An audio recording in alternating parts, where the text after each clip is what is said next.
Hello everybody, this is Brittany and Byron, and you're listening to Dirty Laundry with B&B, a podcast about real, relatable relationships. Transparency at its finest, we air it out and clear it up, offering couples and those seeking healthy relationships a safe, inclusive space to open the vents and find resolve. Laundry listeners, What's up, people? I hope you guys are having a great week. Yes. I know we are. We started school this week.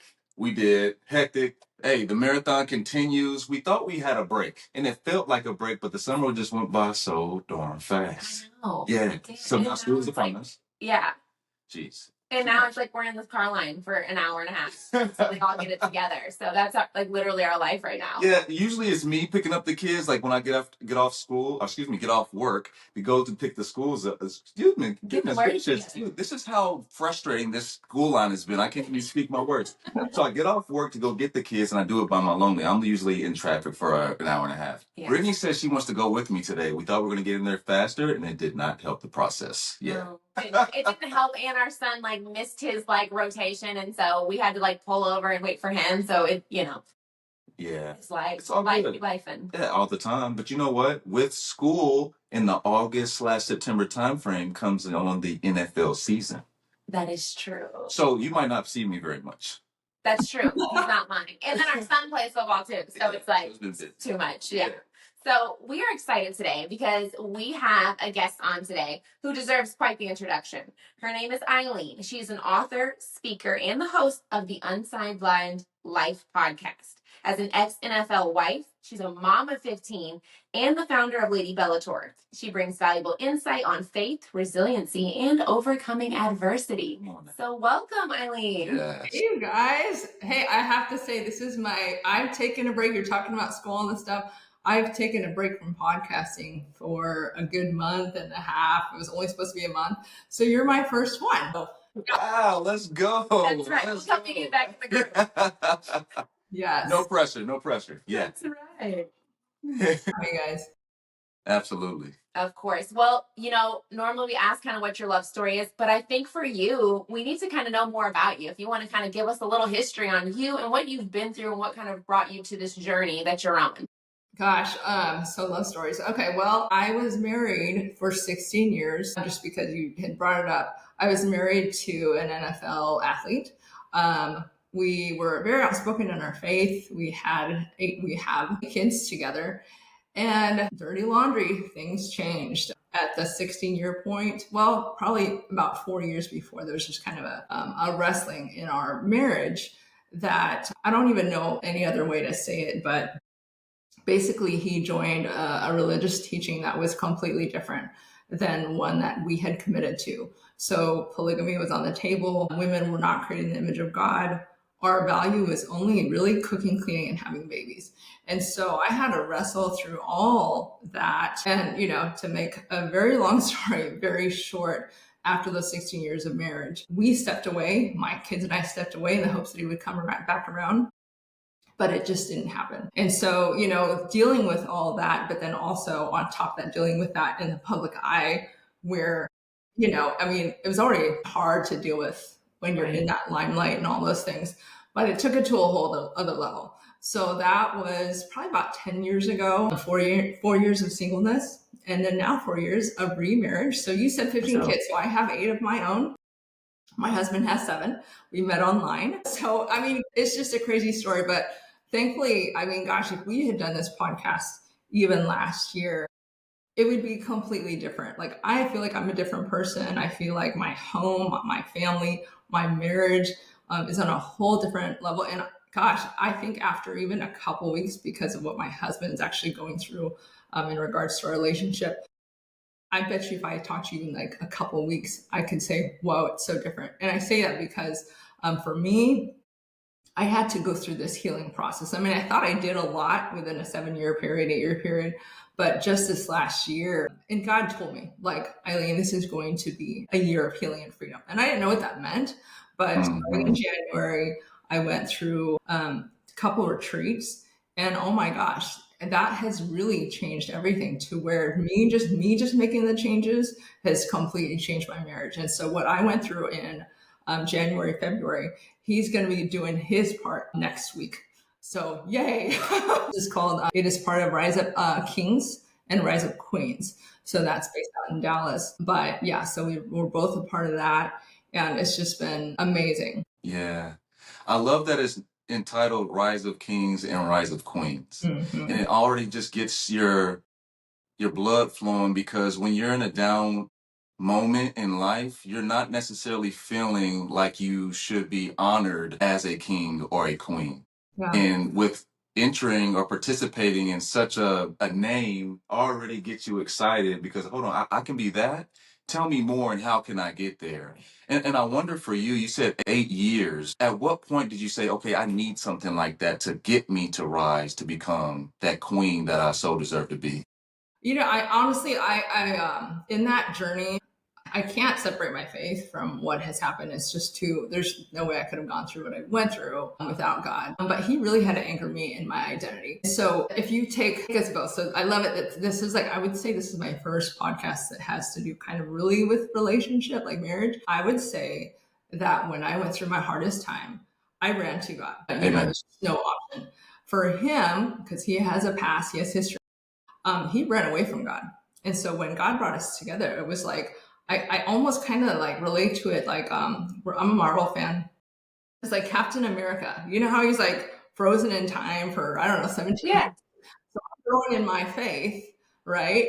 And I meet him, and he's just getting back into his relationship with God. And so, I mean, he's like the only Christian music that he knew was like Michael W. Smith, like just like way old, you know? And so it's like two people from two totally different places that God had brought together. So that's, you know, that's just like a crash of, yeah, just a tidal wave. But sorry, and you had said, you know, after 8 years, or what made you decide? I mean, I've always been like, come on, let's do this together. Yeah. And for him, it was like kind of like the resistance, or like a fear of like, okay, don't bring God on me too strong. So, yeah. So if you know, to answer your question, it's always been that. Like, I mean, my second book is actually called Rise Up, Lady Bellator. Lady meaning the authority piece, meaning the queen, and Bellator it means warrior in Latin. So before I even got into Rise Up Queens, I had this book that was called Rise Up, Lady Bellator, which is totally kind of a wow. Yeah, what a coincidence. And yeah, no, I was going to say that is crazy. And I feel like I can understand like the coming on too strong. Like, we're both Christians, and I do find myself not wanting to share that with people immediately, because then all of a sudden they kind of change their demeanor, or they feel it's too much. And so like, it's great that you recognize that, and you were still able to lead with love and show him the kind of person you were. And hey, I don't have to like throw God in your face. right. But it kind of help him to get to that place. And so that's great. And curious, when did you feel ready again to get back, you know, put yourself back out there? I mean, you went through a serious situation where it was really faith-based, and then it went to a really extreme situation. Yeah. Okay. So it was 2017 when everything happened.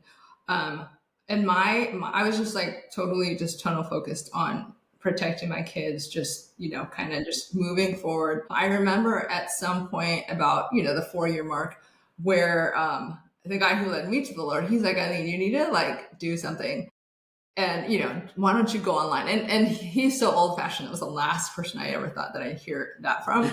And I was like, well, okay, first of all, no. I said, I'm not bitter toward men. I'm like, I don't have any time, right? So there was that. And there was just a point, actually, again, there was a point where I was told for so long I was property.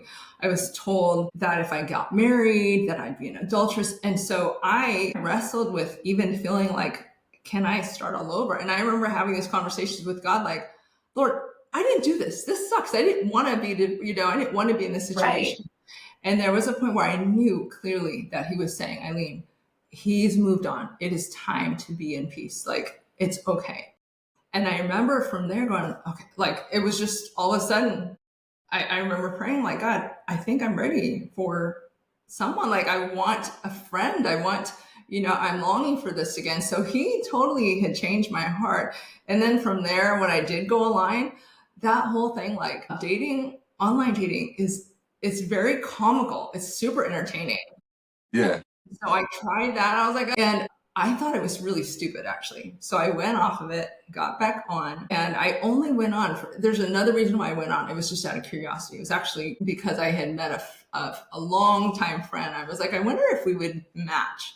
So then here I see, Michael, my husband, and I remember looking at him and I'm like, he's cute, because this is the thing about online dating, like the picture. I think I was probably, I was in the Midwest, I was in Wisconsin. The pictures were bad, horrible selfies of guys in their flannels with their fish, their beer, their football, their dogs. And I was like, Lord, I cannot do this. Like, Too much. So then Michael's picture pops in and I'm like, whoa, he's a good looking dude. He's on a motorcycle, he's on a surfboard. I'm like, okay, he's probably a bad boy too. All of a sudden I'm getting texts. I'm like, this is the first time I've gone this far. What do we do? And it just kind of went from there. So here I am like, okay, God, like I'm ready for someone for us. And it wasn't about me. It's like, I would never want my kids to go through that hard that they did before. And so I was like, I'd rather be, single than, to traumatize them again. Right. Yeah. And he, at that time, it was COVID. And he went to so he lost his job. He took his truck, a tent, and a motorcycle, and he went to the desert. And so that's when he reconnected to God. And this is what he said, okay, God, I'm going to go wife shopping. It's like God was just preparing both of us to kind of meet up. So that was, and we met, and 4 or 5 months later, we got married, or maybe 6 months later, something like that. Yeah. So, 6 months. There's something to be said about like being intentional with yourself prior to re-entering dating. That scene, because my in-laws, Brittany's parents, I hope I'm not over disclosing here, but both of them had, very tumultuous relationships. One had been married twice for like 12 years, and one had been married twice for 12 years. I think they were both married twice for like 12 plus years. My father-in-law, her new husband, man, he's just a great man, just in general. But he told us much of the same. He was struggling and he just didn't know how to get back on the horse, if you will. And he just sat down and prayed and then wrote a letter to God and said, these are the things that I want from my bride, my future bride. I'm ready to start again. I'm getting goosebumps. And he closes the letter and he seals it.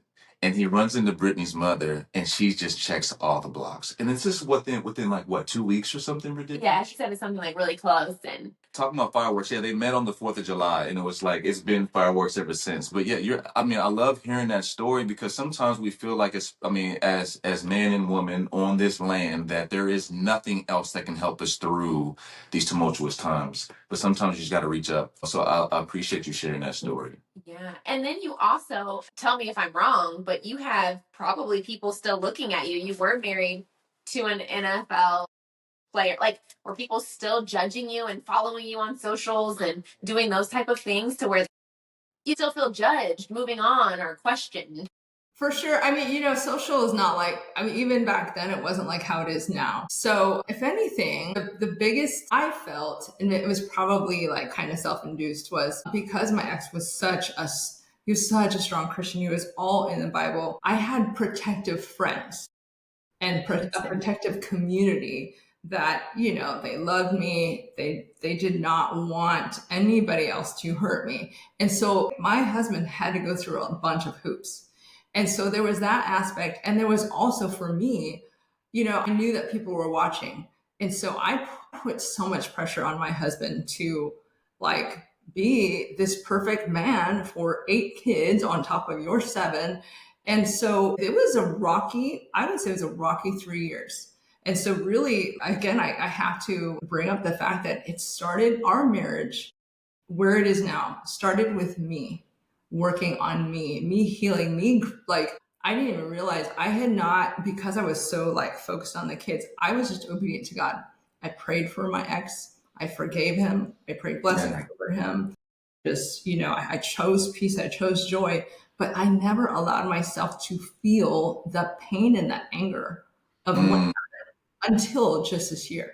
And so when I let that go, I didn't realize how much it had affected my marriage, how much I was really, I put no, the second time around, and I had to say this, we actually did go to one couples retreat, and I had to admit, I said, you know what? I'm realizing I'm not putting any stock in this marriage. There was this thing in me that felt Like these people leave me or my husband left me, there's just like there's always a history where it's like, I came to this conclusion, and I won't go into like those situations, but I came to this conclusion, all these people and it had to do with men that I trusted, that I gave like my life to, whether a coach or something, just different father figures, they betrayed me. So there was this confirmation over and over.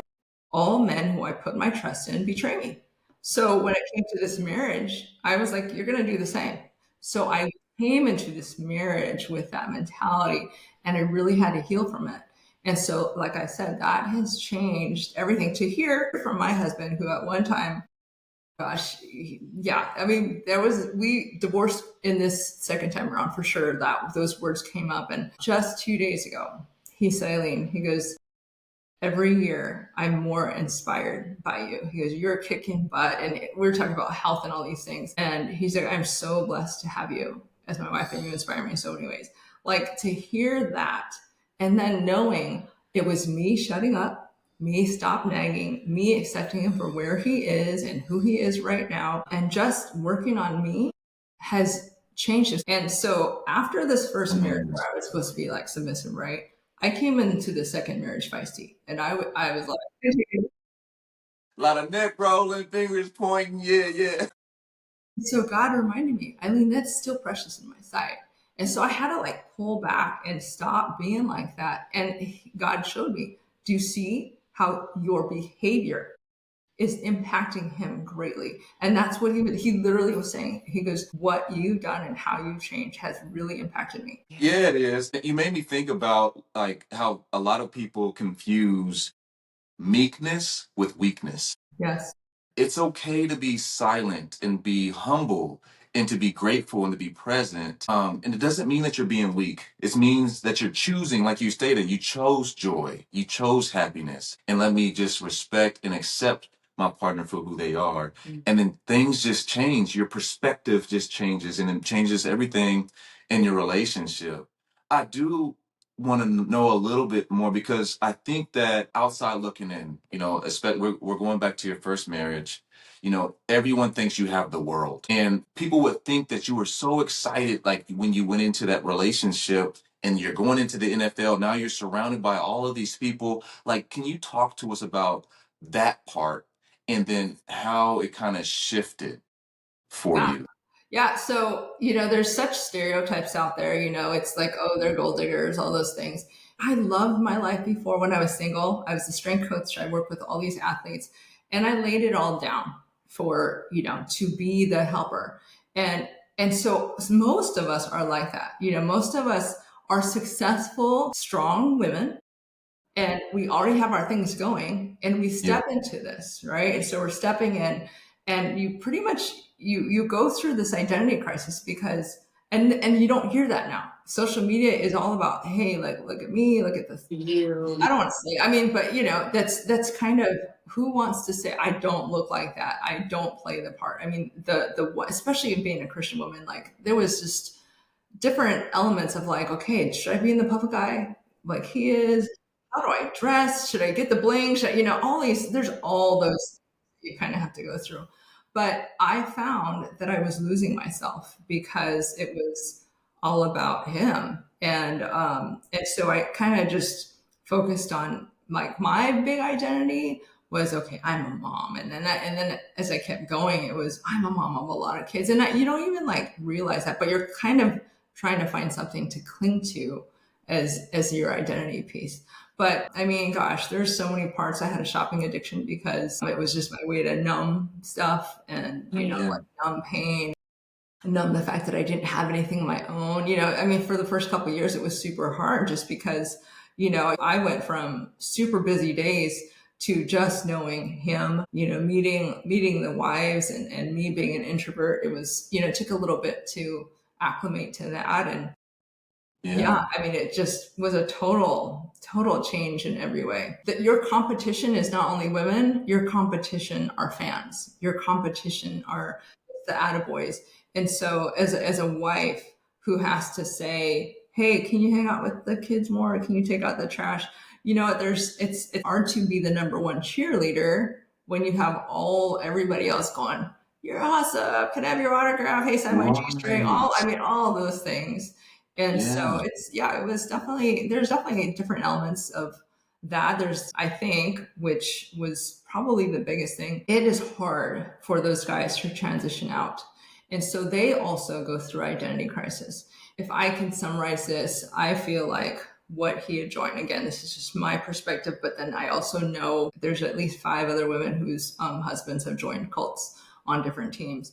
But it's a warped familiarity to the way that football is. Like this cult it's performance-based. It is about rank. It's about pulling yourself by your own bootstraps. Polygamy is now okay. If you're, most guys, it's like, hey, I can cheat or I can have lots without guilt. And it's about, just being taken care of, because when you're in pro sports, you're catered to in so many ways. And so when you're done with that, it's left on just the wife, and she can't do it all. I can see why this is intriguing to the man, because, and probably with military too, when you're hearing orders, your people are telling you what to do. For him, that outside NFL, everything has felt like more feminine.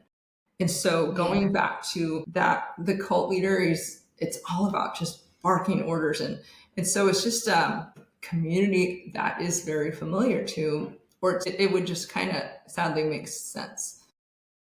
Yeah. And it just sounds like it's more about power and less about anything about love. So, I commend you for getting out of that and finding the strength, because sometimes you can get tunnel visioned when you don't know any different. And so the fact that you had a strong core of women around you, yes, probably allows you to have that strength to actually step away and leave, before things could have taken a toll for a worse for you. And like you said, you are still dealing with it as you speak. You're still healing from it, because if you don't heal from it from the past, it's going to resurface until you do. And it's going to keep resurfacing. So as you're going through all of this, when did Lady Bellator and the podcast come about? Like, obviously it's about women and strength and empowerment, which we love. I'm all about, how did that stem? Where did that start? So about a year after I got married, I remember thinking, because this is what I said when I went through that hard time. I was like, God, if I have to go through this, get glory, like, let it not be in vain. And I remember after the kids were stable and here I'm married, and I'm in Wisconsin. I've been Green Bay, Wisconsin. And I'm like, okay, like I was just living life, and I'm just thinking, is this it? Like, is this all that you're going to do? Like, that people are looking and going, because really this is what I felt. That I felt stares of, wow, she went through all that. Oh my gosh, she's doing well. She's has a smile on her face. And so I was like, is that it, Lord? That's all that you're going to do? Well, then in a 4-month period, I remember specifically, I started getting into entrepreneurship. And then I also felt like, okay, now it's time to write. And I thought that this book was just going to be kind of a memoir, but I felt total direction. No, you talk to these NFL wives. Like, let them know that you can relate in relationships with, your own identity, relationship with spouse, relationship with family, expectations, all those things, and out of the game, like, transition out of the game. So that book started, but then, as people outside of NFL were reading it, they were like, I think this is not just for pro athlete wives. So that's when I started writing. I wrote Rise of Lady Bellator, moved out to California. And I just felt like I was just hearing all these confirmations. I think this is what you're going to do. And so within the last couple of years, it's just been like blossoming, or still, the young stages of this podcast. Like, so Lady Bellator, I just remember, as I remember drawing her. Someone told me, Eileen, you're a contending matriarch. And I was like, okay. And I didn't like the word matriarch because I felt, just from what I heard from my past relationship, it felt like it was a feminist thing. And it felt like it was bad.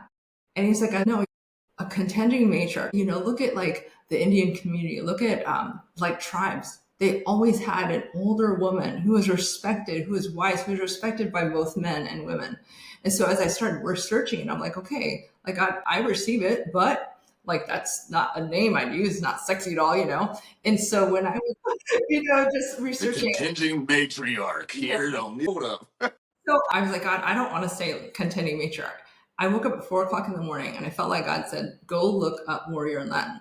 So that's when I found Bellator. I told my husband in the morning, and that's when he said, well, what about Lady Bellator? And so it was just a name at first. Then things came from there. And so really, if I was to define her outside of royalty and warrior, it is really from Proverbs 31. So that's the excellent wife, which I hated before because I thought this woman, she does everything. She is like the ideal woman. I could never look up to her. I don't want, that. Right.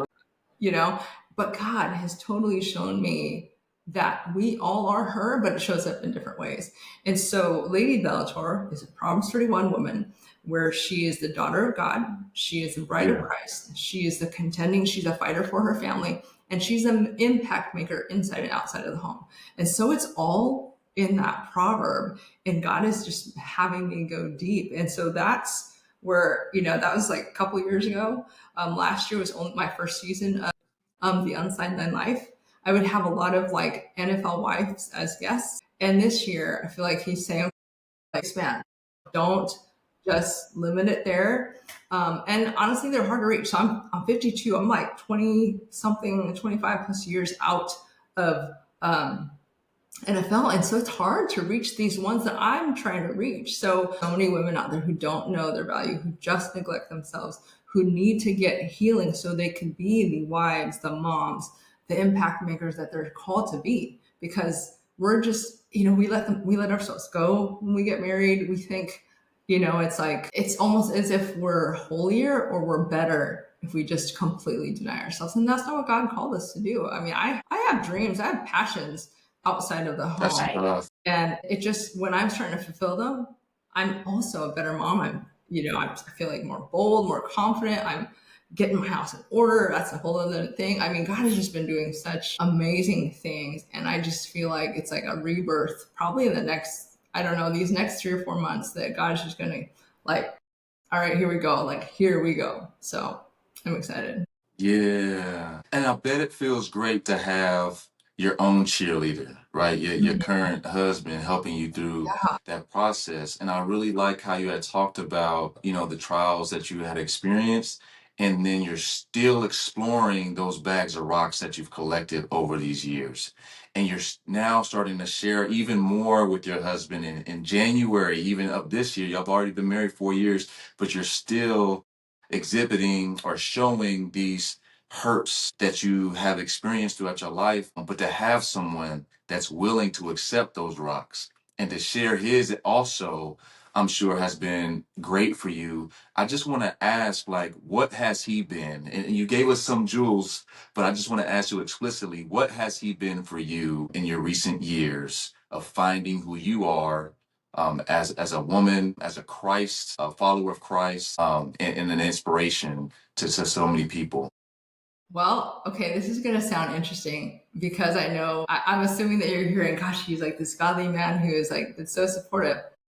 Like I said, it has been a hard 3 years. And if anything, his downfalls or his weaknesses have drawn me to Christ to pray for him in what it's like, it's making me stronger, because this is what I did before that healing thing in January. I kept thinking our marriage is not going to change until he changes. I would constantly look at him, and I would, because I mean, just, it's the reality. If he's not been close to God it was over 12 years, and him being single for over 12 years. I mean, I was marrying a man who was just living that. He would buy food, he wouldn't tell me he's coming home. I know he loved me, but when you're wired to live life a certain way, he wouldn't tell me any purchases. And not that he was trying to hide it, but it was like we were married, but living single.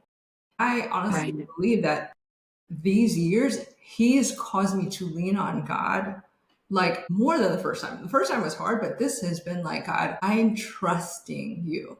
And I have to like speak out these things I don't even see yet. Thank you, Lord, that he's a man after your own heart. Thank you that he loves me, that he loves the kids. And so it has strengthened my faith, but also to see him go through the process of change has been an amazing thing, and it's still happening. It's like I'm speaking life. I'm, if I have to say something, it's once, and then like encouraging the good things that he does. It's like with kids, when you have your kids, right? They bring this art, and it's like the nose is like one plate. It's like, oh my gosh, it's so beautiful! Yeah. Like, you did great. We would never go. Things are in the wrong place. And we don't do that with our husbands, and we need to do that more. Thank you so much for picking up the kids. Thank you so much for filling my guests. Thank you, for just different things like that. Yeah, you better keep speaking that truth. I've seen that, like, there's such a difference that when I've nagged, and I would never even consider myself a nagger, but you can tell, like, a man can feel the disappointment in the wife's body language. But for us to like just keep speaking and speaking life and celebrating all those little victories. I mean, now, so here I'm working on my health, working on all these things. I stopped saying anything because I would be like, hey, come on, work out with me. Stop doing that. I just kept doing my thing. Now he's committed. We have this big old hill behind us. It's like a 10-minute, like, steep hill. He's committed to do that with me every morning now.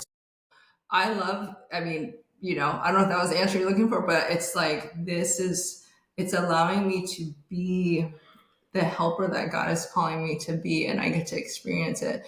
And like I said, like, I am looking forward to just continuing to see changes that are going to be from the inside out. And so, so that's my answer. Oh, that's good. One of my favorite things here, one of the things you mentioned that we hear a lot is couples don't want to do therapy, or they are pointing the finger. And I love that you were, you know what, I'm going to work on me. And then if you want to join, then that's cool too. Because there's something to be said about kind of that mirror effect with your spouse. If you feel they're doing something that it's maybe a reflective of something that you're doing, and it's hard to see that cycle when you're in it. Yes. And I think it's a powerful thing to say, you know what, I'm going to take initiative. I'm going to do some counseling. I'm going to get some help, and let's see if it works. Because we've seen couples who say, well, my spouse doesn't want to do counseling, so we're just not going to do it. But I love that you just said you're going to do it anyways and see what happens. Because at the end of the day, at least you can say, I tried. And in your case, it worked out in a positive. He saw it, and now he's going to do his part. And it's actually taught you some things about yourself, and you can go out and bring the best you to your marriage. And we often talk about bringing and being the best you in your relationship, like wanting to fulfill all the things, bringing, having that time to yourself so that you can come back and be present and available. And so I just love your story for that reason, because I love your honesty and your openness about it.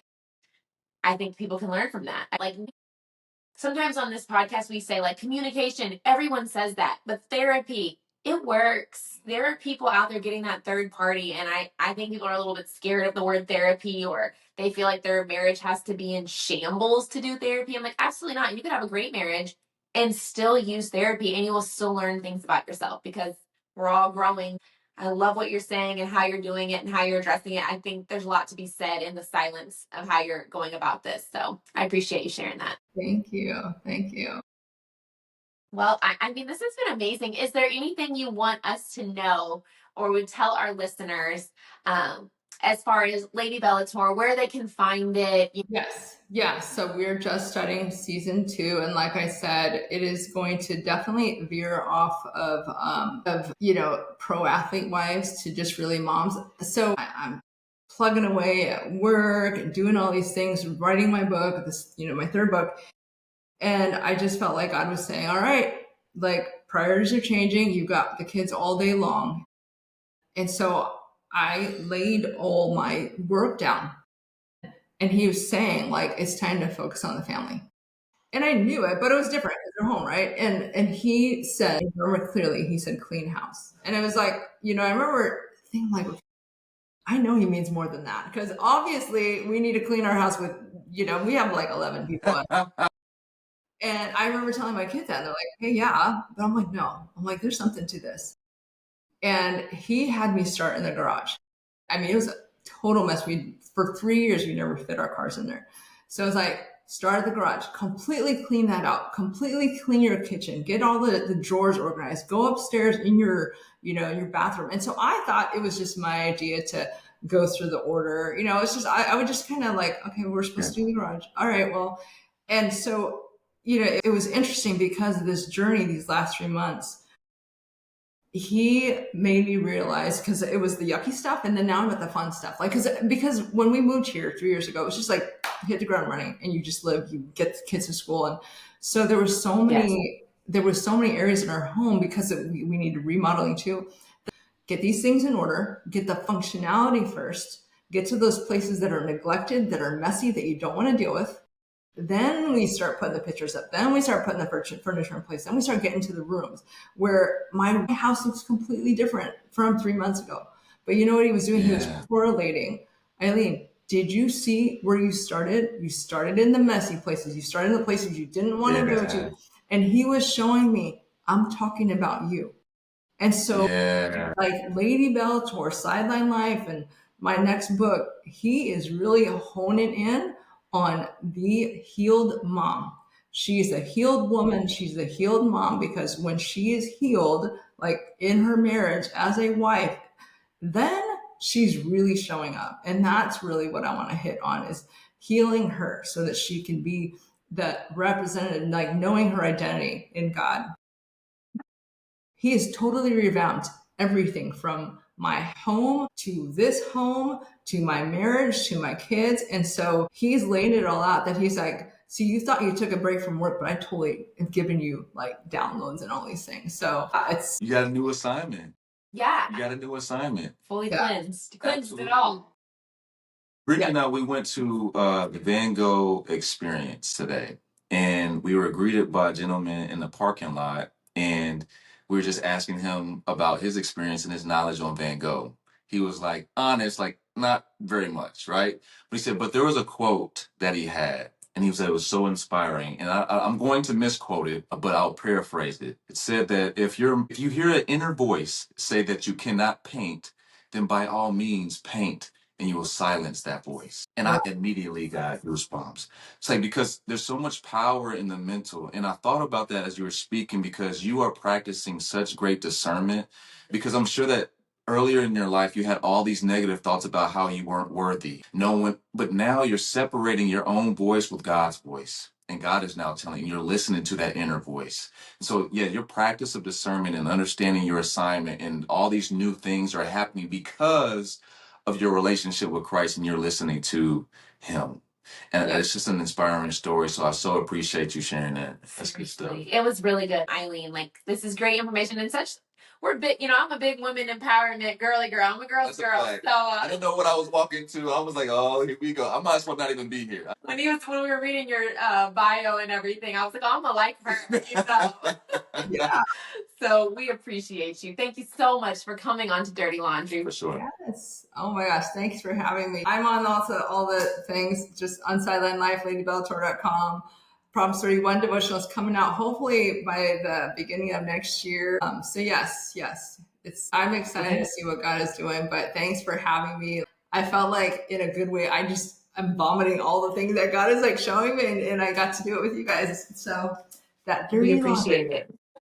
No, Shannon, I'm sure all of our listeners are going to learn so much from you. And so for those of you that are tuning in right now, all of Lady Bellator's information is in the description below. So please check her out, link in with her, and listen to her podcast. There's some really intriguing things that she's providing us, not just from an NFL wife perspective, but just in a life perspective. So thank you so much again for sharing that. We've learned so much today. And we have more questions. Yeah. We could talk about this for hours. I'm sure we'll talk a little bit after this. We don't want to hold you up, but I'm sure. Sorry, listeners can't listen to that conversation. But just again, we just want to say thank y'all so much for being here with us. We so appreciate y'all. We're having such a good time with this, and we hope that you are learning from our passion. So we appreciate you. Without further ado, be blessed, be you, just be. We're out.